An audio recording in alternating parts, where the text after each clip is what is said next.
Hi friends and followers, ఎలా ఉన్నారు? మనమంతా సంతోషంగా ఆరోగ్యంగా ఉండాలని, ఆ శంకు చక్రధరుని చల్లని చూపులు మన అందరిపైన ఉండాలని, మనం చేసే ప్రతి పనిలోనూ ఆ సాయినాథుడి కరుణా కటాక్షాలు, దివ్యానుగ్రహం మనకు ఎల్లప్పుడూ తోడుగా ఉండాలని మీ అందరి తరపున నేను కూడా బాబా గారిని కోరుకుంటున్నాను.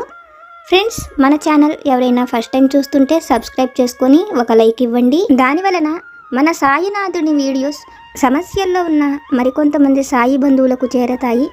బాబాగారు మనతో చెప్పే ఆ దివ్య వాక్కులను వినటం వలన బాబాగారి దివ్య అనుగ్రహంతో పాటు మనసుకు సంతోషము, మనం కోరుకున్నవి నెరవేరతాయి అనే ఆనందంతో పాటు బాబాగారు మన కష్టకాలంలో మనతో పాటే ఉన్నారు అనే నమ్మకం కూడా కలుగుతుంది. ఆ సాయి తండ్రి దివ్య అనుగ్రహంతో మన జీవితంలో మనం కోరుకున్న వాటి అన్నిటినీ కూడా బాబాగారు తప్పకుండా మనకు అనుగ్రహిస్తారు. ఇప్పుడు మనం కోరుకున్న వాటిని అన్నిటినీ కూడా మనల్ని అనుగ్రహించి ఆశీర్వదించి బాబాగారే మనకు అందించాలి అని మీ అందరి తరపున మనస్ఫూర్తిగా ఆ సాయినాథుడి పాదాలనంటి కోరుకుంటున్నాను. ఈరోజు బాబాగారు ఒక చక్కని సందేశాన్ని మనకు తెలియజేస్తున్నారు. తల్లి, నీ చుట్టూ ఉండే సమస్యలను చక్కదిద్దుకునే ఒక సలహా నీకు చెప్పబోతున్నాను. శ్రద్ధగా విను. బిడ్డ, నీ ఆనందాన్ని ఎప్పుడూ పోగొట్టుకోకు. నీ మనస్సును విరక్తి వైపు వెళ్ళనీయకు. నీకు నిజమైన ఆనందాన్ని, సంతోషాన్ని నేను తప్పకుండా అనుగ్రహిస్తాను. ముఖ్యంగా నువ్వు గుర్తుపెట్టుకోవలసిన ఒక మంచి మాటను నీకు చెప్పబోతున్నాను. నీ పనులు నువ్వు చేసే విషయంలో అలసత్వం ప్రదర్శించకు. నీ పనిని నీకు ఆదేశంగా, సందేశంగా భావించుకో. చాలా త్వరలో నీకు ఆనందం కలిగే మాటలు నీ కుటుంబంలో నువ్వు వినబోతున్నావు. బిడ్డ, నమ్మకంతో పనిచేస్తున్నన్ని రోజులు నేను నీతోనే ఉన్నానని గుర్తుంచు. నీకు ఏవి కావాలో అవన్నీ నేనే సమకూరుస్తాను. నీకు ఎలా సంతోషం కలుగుతుందో ఆ పనులే నేను నీ ముందుకు తీసుకురాబోతున్నాను. జాగ్రత్తగా ఆలోచించు బిడ్డ. నీకు కలిగిన ప్రతి అవకాశాన్ని సద్వినియోగం చేసుకో. నేను నీ బంగారు జీవితానికి బాటలు వేస్తున్నాను. నీకోసం నేను రాజయోగం వంటి జీవితాన్ని రాసి ఉంచాను. అయితే తల్లి, ఇప్పుడు ఉన్న ఈ పరిస్థితులను చూసి నువ్వు జీవితం పైన విసుగు చెందకు. విరక్తిని విడిచిపెట్టు. నీ బాధ్యతలను నువ్వు చక్కగా నెరవేర్చేందుకు గాను నేను నీ చెయ్యి పట్టుకొని మరి నేను నిన్ను ముందుకు నడిపిస్తూ బంగారం వంటి కుటుంబాన్ని, నువ్వు కోరుకునే మంచి జీవితంలోకి నేను నిన్ను నడిపిస్తాను. సత్యం వైపు నేను నిన్ను తీసుకువెళతాను. నీ చేయి ఎటువంటి పరిస్థితులలోనూ నేను విడిచిపెట్టను అని బాబాగారు ఒక మంచి సందేశాన్ని మనకు అనుగ్రహించారు. మన ప్రతి ఒక్కరి జీవితాలలోనూ ఏదో ఒక కష్టం అనేది ఉంటుంది. ఆ కష్టాన్ని చూసినప్పుడు మనం జీవితం పైన విసుగు, విరక్తి చెందుతాము. అటువంటి ఆలోచనలతో మన బాధ్యతలను మనం సరిగ్గా నిర్వర్తించలేం. అటువంటి సమయంలో కూడా విసుగు చెందకుండా మన పనులను మనం సక్రమంగా నిర్వర్తించాలి అంటే సాయి సమర్థుల అనుగ్రహం మనపై నిండుగా ఉండాలి అని బాబాగారు మనకు తెలియజేస్తున్నారు. ఇటువంటి మంచి విషయాన్ని ఈరోజు బాబాగారు మనకు గుర్తు చేస్తున్నారు. బాబాగారు మనతో చెప్తున్న ఈ మాటలలోని పరమార్థాన్ని, సత్యాన్ని ఒక చక్కని కథ రూపంలో ఆ తండ్రి దయతో సాయినాథుడి దివ్య వాక్కుల ద్వారా విని తెలుసుకుందాం.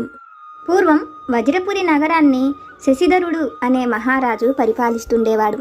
శశిధరుడికి కళావతి అనే చక్కటి భార్య ఉంటుంది. శశిధరుడితో కళావతికి వివాహమై 10 ఏళ్లు గడిచినప్పటికీ వాళ్ళకి సంతానం ఉండదు. ఆ విషయం తలుచుకున్నప్పుడల్లా కళావతికి ఎంతో బాధ కలుగుతుంటుంది. తన వల్ల తన భర్తకు సంతానం లేదని అతనికి మరొక వివాహం చెయ్యాలని ఆలోచిస్తుంది. కానీ ఆ రాజ్యపు నియమం ప్రకారం రాజైనా, సాధారణ మనుషులైనా ఎవరైనా సరే ఒకరిని వివాహం చేసుకున్న తర్వాత ఇంకా మరొకరిని వివాహం చేసుకోకూడదు. ఆ విషయమై కళావతికి మరింత బాధ కలుగుతుంటుంది.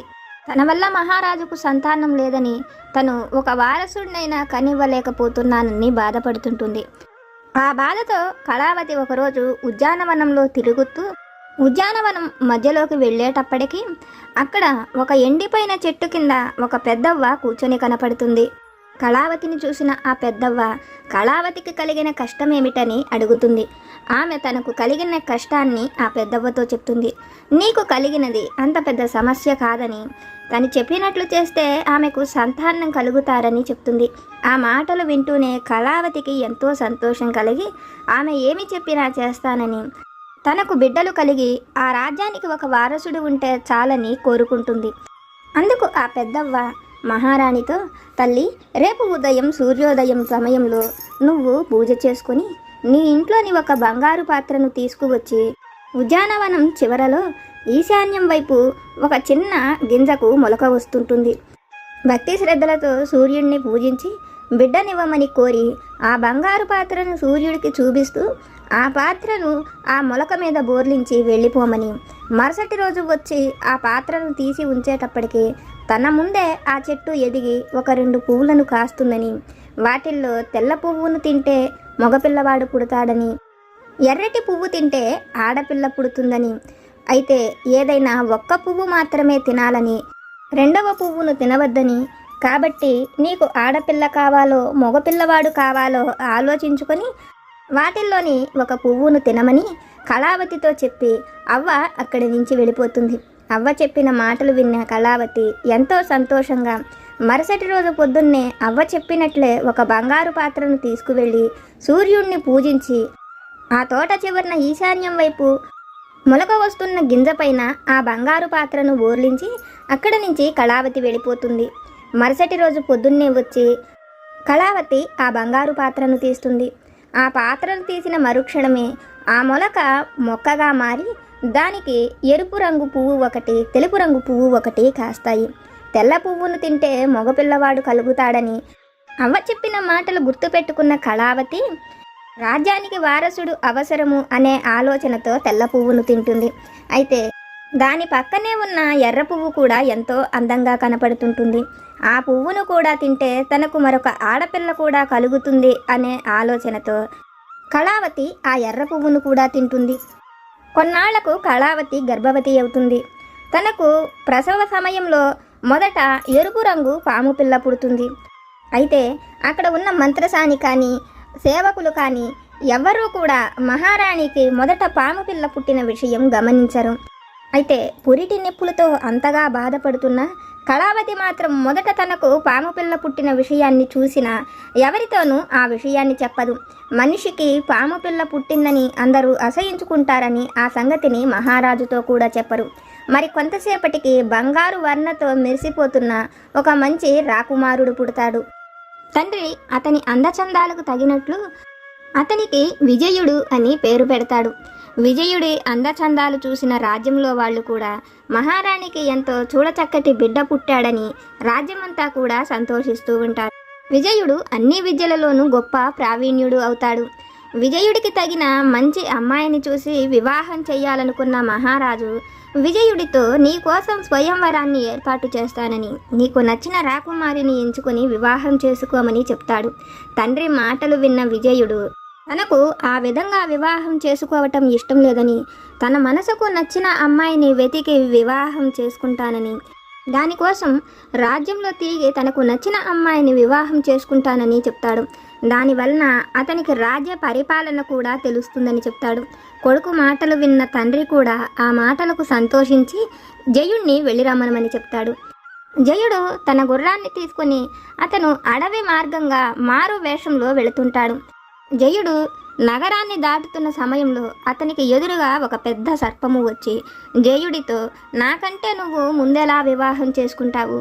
నీ అన్ననైన నేను నీకంటే ముందు పుట్టినవాడిని, నాకు వివాహం అవ్వకుండా నువ్వెలా వివాహం చేసుకుంటావని ఆ ఎర్రటి సర్పము అతనితో మాట్లాడుతుంది. సర్పము మాట్లాడటమేమిటా అని ఆశ్చర్యపోతున్న జయుడు నాకంటే ముందు ఈ సర్పము నా తల్లికి ఎప్పుడు పుట్టిందని ఆలోచిస్తుంటాడు. ఈ విషయమై సర్పాన్ని అడిగినప్పుడు నేను చెప్పిన మాటలు అబద్ధం కాదు, కావాలంటే నువ్వే వెళ్ళి మన తల్లి అయిన కళావతిని అడగమని చెప్తాడు. సర్పము చెప్పిన మాటలు విన్న జయుడు ఆ విషయాన్ని తండ్రి దగ్గరకు వెళ్ళి చెప్తాడు. తండ్రితో జయుడు మాట్లాడుతున్న అన్ని విషయాలను తల్లి కూడా వింటుంది. జయుడి మాటలకు కళావతి ఆ సర్పము చెప్పిన ప్రతి మాట నిజమేనని, తనతో ఆ పెద్దవ్వ చెప్పిన మాటలు అన్ని విషయాలు మహారాజు శశిధరుడితో చెప్తూ, మొదట తనకు పాము పుట్టిందని తెలిస్తే ప్రజలు మహారాజు అందరూ అసహించుకుంటారనే ఉద్దేశంతో ఆ విషయాన్ని చెప్పకుండా దాచి ఉంచానని కూడా చెప్తుంది. అందుకు మహారాజు మనిషికి పాము పుట్టడం ఏమిటా అని ఆలోచించి, ఏదైనా విధిలో ఉంటేనే కదా జరిగేది, మన చేతుల్లో ఏమీ లేదని అనుకున్న మహారాజు ఆ సర్పము రూపంలో ఉంది కూడా తన బిడ్డే కాబట్టి అతడికి వివాహం చేసిన తరువాత జయుడికి వివాహం చేయాలని నిర్ణయించుకొని ఒక చక్కటి రాకుమార్తెను చూసి ఆమెకు సర్పముతో జరిగే వివాహం గురించి చెప్తాడు. అందుకు ఆ యువరాణి కూడా తాను ఒక మానవకాంత అయ్యుండి కూడా సర్పాన్ని చేసుకునేందుకు తనకు ఏ భయము లేదని, తను అందరిలాంటి సామాన్య స్త్రీ కాదని, తను ఒక గొప్ప రాకుమార్తెనని చెప్పి ఆమె ఆ సర్పాన్ని వివాహం చేసుకుంటుంది. రాకుమార్తె ధైర్యానికి అందరూ కూడా సంతోషపడతారు. వివాహం జరిగిన సాయంత్రానికి రాకుమార్తె గదిలోకి వెళ్ళిపోతుంది. అయితే మరుసటి రోజు పొద్దున్నే ఆ గదిలో నుంచి రాకుమార్తె రాదు. అక్కడ సర్పం కూడా ఉండదు. అది చూసిన వాళ్ళందరికీ ఆ గదిలో ఏం జరిగిందో అర్థమైపోతుంది. ఆ సర్పమే రాకుమార్తెను మింగేసిందని అక్కడ ఉండే వాళ్ళ ద్వారా రాజ్యమంతా కూడా తెలుస్తుంది. కొద్ది రోజులు గడిచిన తరువాత జయుడు మళ్ళీ వివాహం చేసుకోవడం కోసం రాజ్య పర్యటన కోసం బయలుదేరతాడు. ఆ సర్పం జయుడికి ఎదురుగా వచ్చి, నాకంటే చిన్నవాడివైన నువ్వు నాకు వివాహం కాకుండా ఎలా వివాహం చేసుకుంటావు? నాకు వివాహం చేసుకుని నేను సంతోషంగా ఉంటేనే నువ్వు కూడా వివాహం చేసుకోగలవని, లేని పక్షంలో నేను నిన్ను సంతోషంగా ఉండనివ్వనని ఆ పాము జయుణ్ణి బెదిరిస్తుంది. పామును ఏమైనా చేద్దామంటే అతను తన తోబుట్టువే కాబట్టి జయుడు ఏమీ చెయ్యలేకపోతుంటాడు. ఈ విషయాన్ని అంతఃపురానికి వచ్చి తండ్రితో చెప్తాడు. శశిధరుడు జయుడి పరిస్థితి చూసి బాధపడుతుంటాడు. జయుడికి వివాహం ఎలా చెయ్యాలో శశిధరుడికి కొంచెం కూడా అర్థం కాదు. ఎలాగైనా మళ్ళీ ఆ సర్పం రూపంలో ఉన్న అతనికి వివాహం చేసి తరువాత జయుడికి కూడా వివాహం చెయ్యాలని ఆలోచించిన మహారాజు తన రాజ్యమంతా కూడా చాటింపు వేయిస్తాడు. సర్పరూపంలో ఉన్న తన పెద్ద కొడుకును వివాహం చేసుకున్న వాళ్ళకి అర్ధరాజ్యం ఇచ్చి పట్టాభిషేకం చేస్తానని చెప్తాడు. మహారాజు చాటింపు విన్న తరువాత కూడా సర్పాన్ని చేసుకునేందుకు ఎవరూ ముందుకు రారు. వివాహం చేసుకున్నటం వలన వాళ్లను ఆ పాము మింగేస్తుందని, వాళ్ళు ఒక్క పూట కూడా బతికుండరని ఆ రాజ్యంలో ఉన్న వాళ్ళందరికీ తెలుస్తుంది. దానివలన ఎవ్వరూ ఆ సర్పాన్ని చేసుకునేందుకు రారు. ఒకరోజు శశిధరుడు తన రాజ్యంలోని ప్రజల మంచి చెడులను తెలుసుకోవాలనుకొని మారు వేషంలో ఆ రాజ్యంలో పర్యటన చేస్తుంటాడు. అతను ఆ విధంగా రాజ్యమంతా తిరుగుతూ ఒక కుమ్మరి ఇంటి దగ్గరకు వెళతాడు. ఆ సమయంలో ఆ కుమ్మరివాడు తన ఇంట్లో ఉండడు. అతని పెద్ద కూతురు నాగవల్లి, రెండో కూతురు శ్రీవల్లి మాత్రమే ఇంట్లో ఉంటారు. నాగవల్లి చూడడానికి ఎంతో చక్కగా అందచందాలతో పాటు తనకు ఓర్పు సహనము కూడా ఉంటుంది. శశిధరుణ్ణి చూసిన ఆమెకు మహారాజని తెలియదు. అలిసిపోయిన ఆ వ్యక్తి వాళ్ళ ఇంటి అరుగు మీద కూర్చున్నాడనుకొని ఆ పెద్దతనని లోపలకు పిలిచి అతనికి తాగేందుకు అంబలిని ఇచ్చి ఎన్నో సేవలు చేస్తూ, ఈ ఎండ పట్టున మీరు ఎక్కడికి వెళతారు? కాసేపు ఇక్కడే ఉండండి, సాయంత్రం చల్లబడిన తర్వాత మీ ఇంటికి వెళ్ళవచ్చని అతనితో చెప్తుంది. ఆమె మాటలు విన్న శశిధరుడికి నాగవల్లి ఎంతో చక్కటిది, ఆమెను తన కొడుకు ఇచ్చి వివాహం చేస్తే అతను సంతోషంగా ఉంటాడని ఆలోచించి నాగవల్లిని తన కొడుకు ఇచ్చి వివాహం చేస్తానని అతని తండ్రి వచ్చాక చెప్తాడు. అందుకు అతను కూడా సంతోషంగా ఒప్పుకొని తన కొడుకు ఎవరని అడుగుతాడు. ఆ మాటలకు అతను, నేను మామూలు వ్యక్తిని కాదు, ఈ దేశానికి మహారాజునని చెప్పడంతోనే కుమ్మరివాడు భయపడుతూ, నీ కొడుకు అంటే ఆ సర్పమే కదా, అతనికి ఇచ్చి వివాహం చేసే కంటే నా కూతురికి వివాహం చెయ్యకుండా నా ఇంట్లోనే ఉంచుకోవటం మేలని, ఈ వివాహానికి తాను ఒప్పుకోనని చెప్తాడు. ఆ మాటలకు మహారాజుకు ఎంతో కోపం కలిగి, నువ్వు నా రాజ్యంలో ఉన్నావు, నీ కూతురు తప్పకుండా నా ఇంటికి కోడలవుతుందని, ఇంకొక 4-5 రోజుల్లో ఈ వివాహం జరిగి తీరుతుందని, రాజు ఆజ్ఞగా మీరంతా కూడా పాటించాలని, ఈ వివాహం జరగకపోతే మీరు ఎవ్వరూ ప్రాణాలతో ఉండరని చెప్పి మహారాజు అక్కడి నుంచి వెళ్ళిపోతారు. మహారాజు మాటలు వింటూనే నాగవల్లి మొదట ఆ సర్పాన్ని చేసుకునేందుకు భయపడిన తన తలరాత అదేననుకుని తండ్రికి ధైర్యాన్ని చెప్పి ఆ వివాహాన్ని చేసుకునేందుకు ఒప్పుకుంటుంది. వివాహానికి 4 రోజులు ముందుగానే శశిధరుడు నాగవల్లిని ఆమె కుటుంబంతో సహా తీసుకువచ్చి మహారాణి ఉండే అంతఃపురం వైపు ఉంచుతాడు. తనకు కాబోయే వివాహాన్ని తలుచుకుంటూ బాధపడుతున్న నాగవల్లి మహారాణి ఉద్యానవనంలోకి వెళుతుంది. ఆ ఉద్యానవనంలో తిరుగుతున్న నాగవల్లికి కళావతికి కనపడినట్లే అదే చెట్టు కింద ఒక పెద్దవ్వ కనపడుతుంది. ఆ పెద్దవ్వ నాగవల్లిని చూస్తూ విచారంగా ఉన్నావు ఎందుకని అడుగుతుంది. అందుకు నాగవల్లి తనకు సర్పంతో జరిగే వివాహం గురించి ఆ పెద్దవ్వతో చెప్తుంది. నాగవల్లి మాటలు విన్న పెద్దవ్వ, ఈ చిన్నపాటి విషయానికే నువ్వు దిగులు పడాలా? నేను చెప్పినట్లు చెయ్యి. నిన్ను ఆ సర్పము ఏమీ చెయ్యలేదని, నేను చెప్పిన వాటిని నీకు కావాలని మహారాజును అడగమని, పెళ్లికి గాను 10 పరికిణీలను కోరుకో. కార్యపు గదిలో ఒక తొట్టెలో సున్నపు నీరు, ఒక తొట్టెలో పాలు ఉంచమని చెప్పు. ఆ సున్నపు నీళ్లలో 10 పేనుబెత్తాలను నానబెట్టి ఉంచమని, నేను చెప్పిన వాటిని నువ్వు మహారాజుకు చెప్పి తెప్పించుకోమని చెప్తుంది. ఆ మాటలు వింటున్న నాగవల్లి, వాటితో నాకేం పని, వాటి వలన నాకు కలిగే ఉపయోగం ఏమిటని అడుగుతుంది. అందుకు ఆమె, పాము 2-3 కుబుసాల కంటే ఎక్కువ విడవలేదు. ఆ తర్వాత విడవాలి అంటే అది ఎన్నో ఇబ్బందులు పడుతుంది. నిన్ను ఆ పాము వస్త్రాలతో మింగలేదు. నీ ఒంటి మీద ఉన్న వస్త్రాలను తీయమన్నప్పుడల్లా దానిని కూడా నువ్వు కుబుసం విడవమను.